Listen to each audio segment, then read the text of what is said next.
Hello student, देखिए बेटा, मैंने अभी आपको ग्रुप में इन्फॉर्मेशन दी है कि आपके चैप्टर नंबर 3 में केवल 2 प्रैक्टिकल टॉपिक लेफ्ट है। तो टॉपिक नंबर 1 जो यहाँ पे लिया जा रहा है वो है बेटा मीटर ब्रिज। क्लियर? अब यहाँ मैंने एक डायग्राम ड्रॉ किया है जो मीटर ब्रिज का एक अरेंजमेंट है।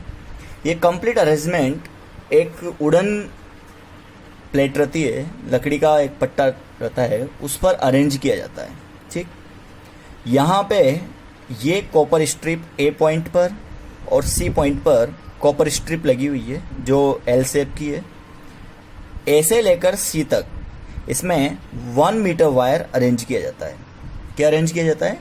1 मीटर वायर। ए से लेकर सी तक इस पे 1 मीटर वायर और parallel to the scale 1 metre scale इस पे अटैच्ड है जो मैंने ड्रॉ किया है। उसी के जस्ट साइड में या उसी के ऊपर आपको 1 मीटर वायर का अरेंजमेंट मिलेगा। ठीक, ये एल शेप और ये वाली स्ट्रिप कंप्लीटली जिस पे डी पॉइंट डिनोट किया हुआ है और 2 जंक्शन डिनोट कर रखे हैं। तो ये कंप्लीट कॉपर स्ट्रिप होता है और copper strip with minimum resistance, ताकि आप जो एग्जैक्ट वैल्यू फाइंड आउट करना चाहते हो इस प्रैक्टिकल के थ्रू, तो वो आपको एक्यूरेट वैल्यू प्रोवाइड करे। अब सबसे पहले first of all first question कि मीटर ब्रिज का फिनोमिना क्या है, या मीटर ब्रिज का प्रिंसिपल क्या है, या मीटर ब्रिज किस पर बेस्ड होता है। क्लियर? तो फर्स्ट ऑफ ऑल यहाँ चलते हैं।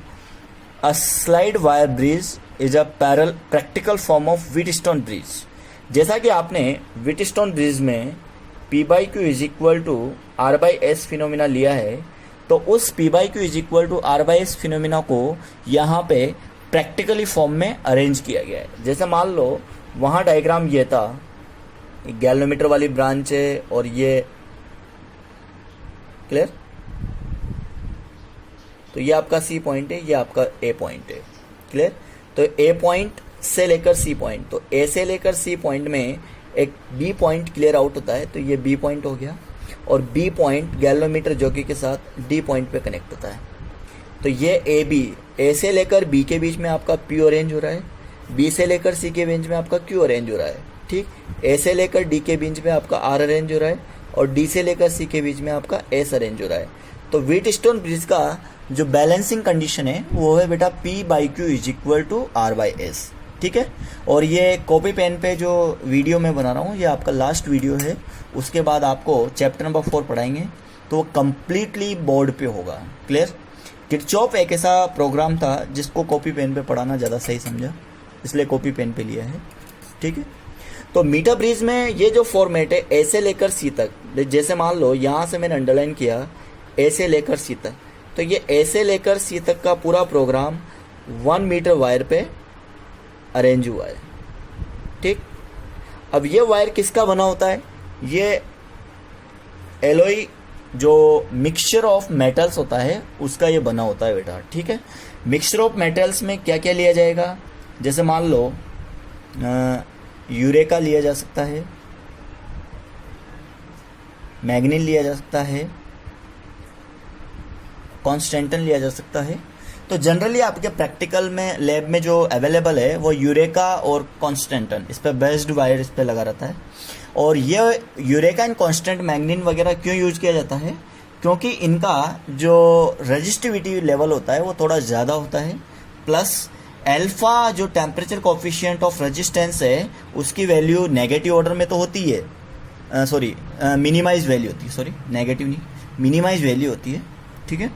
तो मिनिमाइज वैल्यू इसलिए ली जा रही है, एलॉयज ऐसे एलॉय चूज किए जा रहे हैं क्योंकि जहाँ पर टेम्परेचर थोड़ा सा बढ़ाएंगे तो रेजिस्टेंस वेरिएशन भी क्या होगा? थोड़ा सा होगा, इसलिए उनकी मिनिमम वैल्यू होती है अल्फा की, इसलिए इन एलॉयज को यूज किया जाता है। यहाँ पर प्योरली कॉपर वायर या प्योरली एल्यूमिनियम वायर या प्योरली निकल वायर और टिन वायर इसलिए यूज नहीं करते क्योंकि उनका अल्फा का वैल्यू थोड़ा ज़्यादा होता है। तो मीटर ब्रिज एक प्रैक्टिकल फॉर्म है। इसमें ए से लेकर डी तक आपने आर को कनेक्ट किया तो ये आर रहा आपका, और बेसिकली इसका जो वर्किंग है इसको फाइंड आउट करना है। मीटर ब्रिज का जो मेन प्रोग्राम है वो बेटा एस अननोन रेजिस्टेंस को फाइंड आउट करना है। क्लियर? देखो आपके पास एक व्हीटस्टोन के थ्रू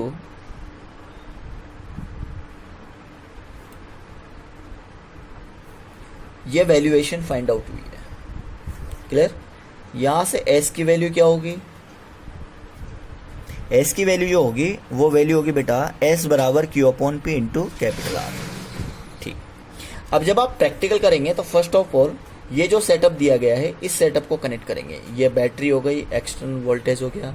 ठीक, अब यहाँ पर ए सिरे पर आपने बैटरी का प्लस कनेक्ट कर दिया और माइनस इसका की के साथ जाएगा और की के साथ लास्ट में सी जाएगा। ठीक है, बहुत से प्रैक्टिकल परफॉर्म करते वक्त इसमें RH करंट कंट्रोलर रियोस्टेट लगाया जाता है, तो आप लगा भी सकते हैं। और अगर आपके पास वोल्टेज रेगुलेटर अच्छी क्वालिटी का है, एग्जैक्ट वैल्यू देता है, तो फिर आप उसको डायरेक्टली वहीं से मेंटेन कर सकते हैं। क्लियर। उसके बाद आप सी पॉइंट पे जाइए। अब बात आती है ए से लेकर सी तक, तो आपने यहाँ पे रेजिस्टेंस बॉक्स आर भी डिनोट किया हुआ है, उसमें से आप आर निकालेंगे, वो आर की वैल्यू यहाँ पे रखेंगे। क्लियर। अब बात करते हैं ए से लेकर सी में पी यू और क्यू का रेशियो क्या होगा। ठीक है, तो मैं यहाँ पर सबसे पहले रेजिस्टेंस पर लेंथ लेता हूँ। क्लियर।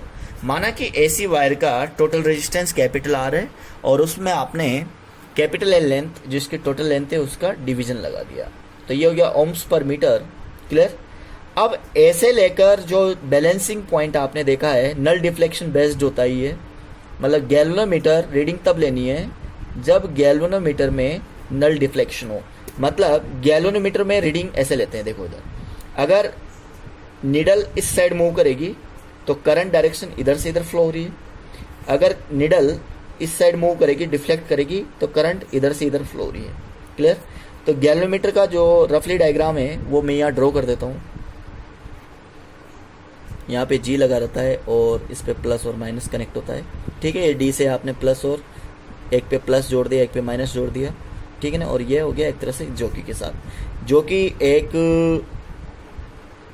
पर्टिकुलर एलॉय का बना हुआ एक छोटा सा डिवाइस होता है जिसको इस पे स्लाइड किया जाता है। ठीक है, जॉकी में क्या होता है कि जॉकी का जो फ्रंट पार्ट होता है थोड़ा नुकुला होता है और इसीलिए आप उसको वायर पर रगड़ कर नहीं चलाते हैं, क्योंकि वायर पर अगर आप उसे प्रेस करके चलाएंगे तो इस एसी वायर का क्या हो जाएगा बेटा, क्रॉस सेक्शन एरिया घट जाएगा या वायर कहीं से कट भी सकता है ना। तो दोनों ही ड्रॉबैक यहाँ अवेलेबल है। अगर इस पर्टिकुलर एसी वायर का क्रॉस सेक्शन एरिया या इसकी मोटाई कम हो जाती है तो फिर जो अननोन रेजिस्टेंस आप एस फाइंड आउट करना चाहते हो वो कंप्लीटली एक्यूरेट वैल्यू नहीं देगा। इसलिए अपने को थोड़ा प्रिकॉशंस रखनी होती है कि वायर को जब ऐड करते हैं, जैसे मान लो ये वायर है, इसको ऐड किया तो एंड टू एंड पॉइंट को ऐड करते हैं। रेजिस्टेंस बॉक्स कनेक्शन वायर के थ्रू जोड़ा है तो एंड टू एंड पॉइंट पे कनेक्ट करते हैं, और जो अननोन रेजिस्टेंस या वायर है, छोटा सा वायर लिया जाता है, उसको यहाँ पे कनेक्ट करते हैं, तो उसको भी एंड टू एंड पॉइंट पे कनेक्ट करते हैं।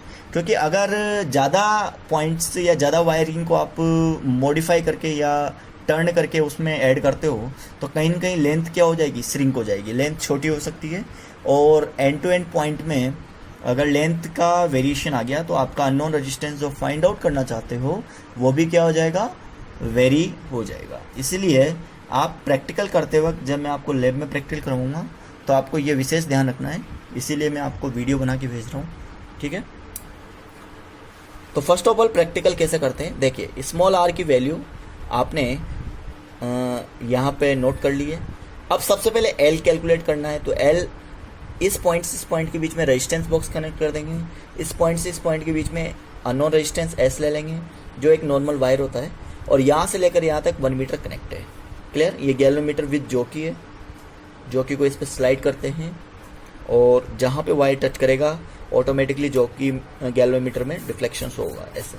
ठीक है ना, तो आप इस सिरे पे प्रैक्टिकल स्टार्ट करते हुए इस कंप्लीट अरेंजमेंट को जमाएंगे, उसके बाद जॉकी को ए सिरे पे रखेंगे तो डिफ्लेक्शन आपका इस साइड आएगा गैल्वेनोमीटर में, फिर उसको सी सिरे पे रखेंगे तो डिफ्लेक्शन आपका इस साइड आएगा। अगर दोनों साइड डिफ्लेक्शन आ रहा है तो इसका मतलब आपका जो कनेक्शन है वो ओके है, मतलब एक्यूरेट करेक्ट कनेक्शन आपने लिया है। ठीक है, फिर आप यहाँ से लेकर यहाँ तक धीरे धीरे उसको चलाएंगे और एक कुछ पर्टिकुलर पॉइंट ऐसा आएगा यहाँ से कुछ डिस्टेंस पर जहाँ पर नल डिफ्लेक्शन मतलब निडिल आपको 0 पे मिलेगी। निडिल न तो इधर मिलेगी न इधर मिलेगी, इसका मतलब वो 0 पे प्राप्त होगी, इसका मतलब उसे नल डिफ्लेक्शन कहते हैं। और यहाँ से यहाँ तक आप रीडिंग वाइज जो 0 से लेकर 100 सेंटीमीटर 1 मीटर का जो इस पे स्केल लगा हुआ है, वहाँ से आप ए बी को कैलकुलेट करेंगे। तो ए बी की वैल्यू एल होगी, इसका मतलब पी की वैल्यू हो गई स्मॉल आर इंटू एल, और क्यू की वैल्यू हो जाएगी small R into 100 minus L. Clear? तो ये पूरा जो कैपिटल कंप्लीट रेजिस्टेंस है वो पी और क्यू में ब्रेक कर दिया आपने। क्लियर? और ए से लेकर सी तक का जो वायर है वो पी और क्यू में ब्रेकआउट हो चुका है, और यहाँ पे इसके पैरेलल ब्रांच में जो आर और एस कनेक्ट किया है वो पैरेलल ब्रांच में आर और एस चल रहा है। तो आपने जब व्हीटस्टोन ब्रिज के न्यूमेरिकल किए थे तो वहाँ पे कंडीशन क्या ली थी कि गैलोमीटर करंट आई जी की वैल्यू क्या लेनी है, 0 लेनी है। तो ये जो सेटिस्फैक्ट्री कंडीशन है I G is equal to 0, ये P by Q is equal to R by S पर ही अवेलेबल है, और P by Q is equal to R by S तभी लागू होगा जब आई जी की वैल्यू क्या लेंगे अपन, 0 लेंगे। क्लियर? तो मैंने क्या किया यहाँ पे, क्यू की वैल्यू रख दी 100 minus L into small R, और ये हो गया L into R into capital R, R से आर कट गया, that is unknown resistance formula. Clear? ये आपका अननोन रेजिस्टेंस है, और स्मॉल एस की वैल्यू यहाँ पर आ चुकी। देखिए बेटा, अननोन रेजिस्टेंस आपने फाइंड आउट कर लिया।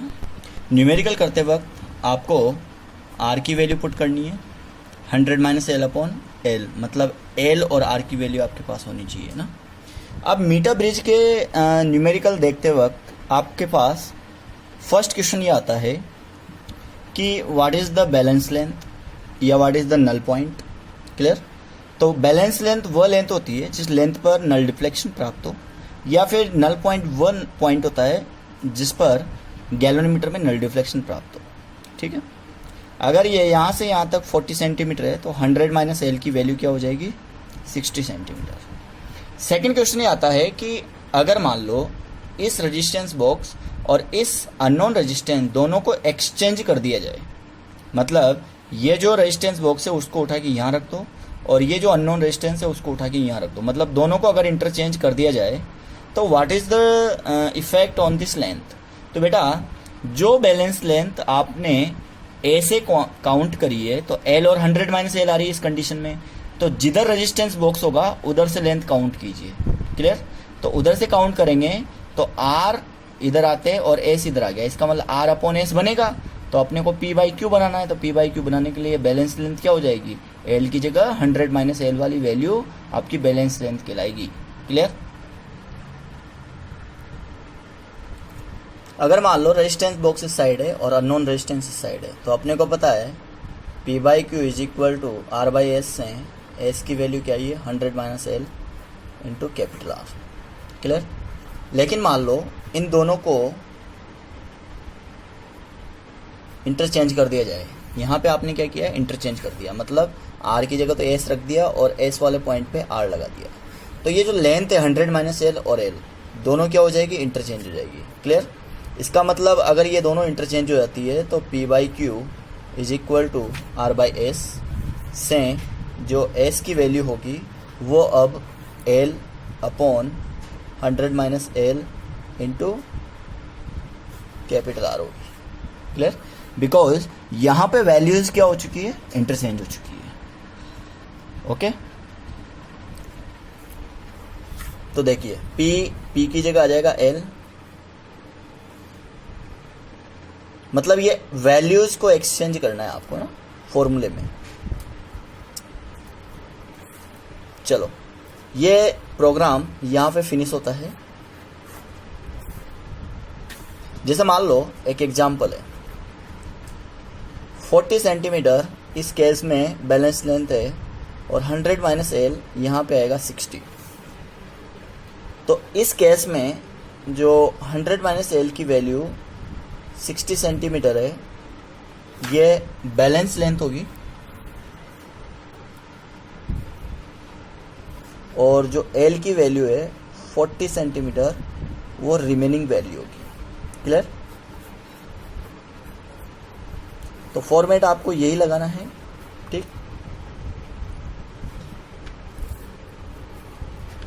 ठीक? तो क्वेश्चन में तो आपको इंटरचेंज करना ही है, डायरेक्ट इंटरचेंजिंग में सिखा रहा हूँ यहाँ पे। जैसे मान लो किसी भी पर्टिकुलर क्वेश्चन को आपको लेना है तो पहले आप बैलेंस लेंथ निकालेंगे, ठीक है। बैलेंस लेंथ से आप अननोन के पास जाएंगे। अगर मान लो क्वेश्चन बोलता है कि इन दोनों को इंटरचेंज कर दिया जाए तो बैलेंस लेंथ क्या होगी, तो बैलेंस लेंथ आपकी 100 माइनस एल होगी, ठीक है ना। चलो ये क्वेश्चन यहाँ पे फिनिश होता है। एनसीईआरटी में एक एग्जाम्पल दिया हुआ है, क्लियर। एग्जाम्पल में जैसे मान लो ये मीटर ब्रिज का सेटअप है,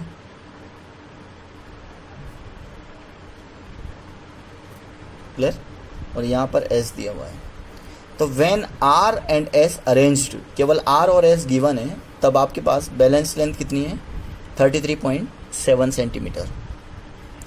लेकिन सेकंड केस में आर के साथ जो एस जुड़ा हुआ है उसमें एस के साथ यहाँ पे 12 ओम लगा दो, क्लियर। तो बैलेंस लेंथ क्या हो चुकी है 51.9 सेंटीमीटर हो चुकी है। तो इस क्वेश्चन में आपसे आर और एस दोनों पूछा गया है, ठीक है। केस 1 में आपको पता है P by Q is equal to R by S के अकॉर्डिंग आर बाई एस की वैल्यू हो जाएगी स्मॉल आर गुणा एल, स्मॉल आर गुणा 100 माइनस एल। तो आर अपॉन एस, आर से आर कट गया, एल की वजह ये 37.7, क्लियर, और 100 माइनस 33.7 लेफ्ट करेंगे। तो देखिए ये 100 रहा, इसमें से 33.7 को लेफ्ट कीजिए। 10 में 7 गया तो 3, 9 में से 3 गया तो 6, और 9 में से 3 गया तो 6। तो ये हो गया 66.3, ठीक। Equation number first. Case second, इस वैल्यू को अपन एस डैश का नाम देंगे, और what is the S dash 12s upon 12 plus S. इसका मतलब वही आर अपॉन एस क्या हो जाएगा आर इंटू एल, और R into 100 minus L, R से आर कट गया, ये हो गया आर। अब इस एस की जगह रिप्लेसमेंट हो गया एस डैश, तो 12s divide by 12 plus S is equal to L आपका 51.9, क्लियर, और वही 100.0 51.9 को लेफ्ट करेंगे तो 1848, ये हो गया 48.1, ठीक है। इस वैल्यू के साथ इक्वेशन नंबर फर्स्ट को सेट करेंगे, तो 12 plus S divide by 12 R upon S is equal to 51.9 41.8। R upon S की वैल्यू 33.7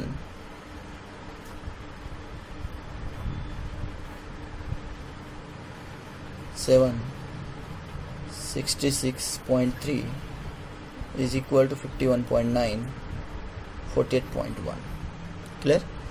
तो ये क्वेश्चन का एक मेन फंक्शन है। क्वेश्चन सिंपल है, जब आर और एस को आपने कनेक्ट किया है तो बैलेंस लेंथ एल है, और एस के पैरेलल आपने 12 ओम अरेंज किया है तो बैलेंस लेंथ वेरी कर गई, क्लियर। दो इक्वेशन बनी है, दो इक्वेशन है, दो आपको वेरिएबल क्वांटिटी आर और एस फाइंड आउट करनी है।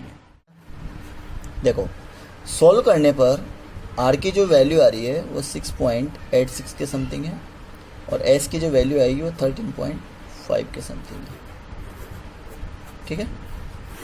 ये आपका क्वेश्चन यहाँ पे कंप्लीट होता है। तो एनसीईआरटी एग्जाम्पल 3.9 ये कंप्लीट हो गया।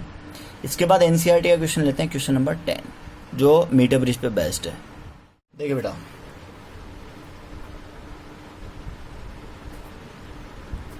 एनसीईआरटी बुक का क्वेश्चन नंबर 10 है, जिसमें यह बोला गया है कि मैं एक्स और वाई को अरेंज कर रहा हूँ। यहाँ पर वाई है और यहाँ पर एक्स है, ठीक। वाई की जगह आर लेते हैं और एक्स अननोन की जगह इसने एक्स लिया हुआ है क्वेश्चन में। तो वाई की जगह आर लिया है तो 12.5 ओम है, एक्स की जगह अननोन लिया है एक्स, मतलब एस की जगह एक्स लिया है, तो अननोन आपको फाइंड आउट करना है। तो मैंने सिंपल अननोन रेजिस्टेंस निकालने का फॉर्मूला लगा दिया 100 minus L upon L into capital are. 100 minus 39.5 divide by 39.5 into 12.5, solve करने पर आ रहा है आपके पास 14। बट सेकेंडरी केस में क्वेश्चन में पूछा गया है कि x और y को इंटरचेंज कर दें तो बैलेंस लेंथ क्या होगी। तो बैलेंस लेंथ जो पहले जो बैलेंस लेंथ थी वो A पॉइंट से स्टार्ट हुई थी और C पॉइंट तक गई थी। क्लियर। तो 39.5 सेंटीमीटर पे जो कि लगी हुई थी। तो ये पहले वाली बैलेंस लेंथ थी। अब बैलेंस लेंथ चेंज हो जाएगी और 60.5 सेंटीमीटर पे जाके आपको जो कि लगानी पड़ेगी। क्लियर। तो मेन फंक्शनिंग वैल्यू क्या है कि when we can interchange to the resistance box with unknown resistance कर सकते हैं, ऐसा कुछ भी नहीं है। क्या इफेक्ट आएगा? इफेक्ट ये है कि जो बैलेंस लेंथ 39.5 सेंटीमीटर थी वो अब क्या हो गई, चेंज होके 60.5 सेंटीमीटर हो चुकी है। क्योंकि यहाँ पर ऐसा इसलिए होता है, रेजिस्टेंस का रेशियो इंटरचेंज होता है। क्लियर। नेक्स्ट पार्ट है आपके पास, इसमें एक थ्योरेटिकल क्वेश्चन पूछा गया है कि कॉपर स्ट्रिप क्यों ली जाती है।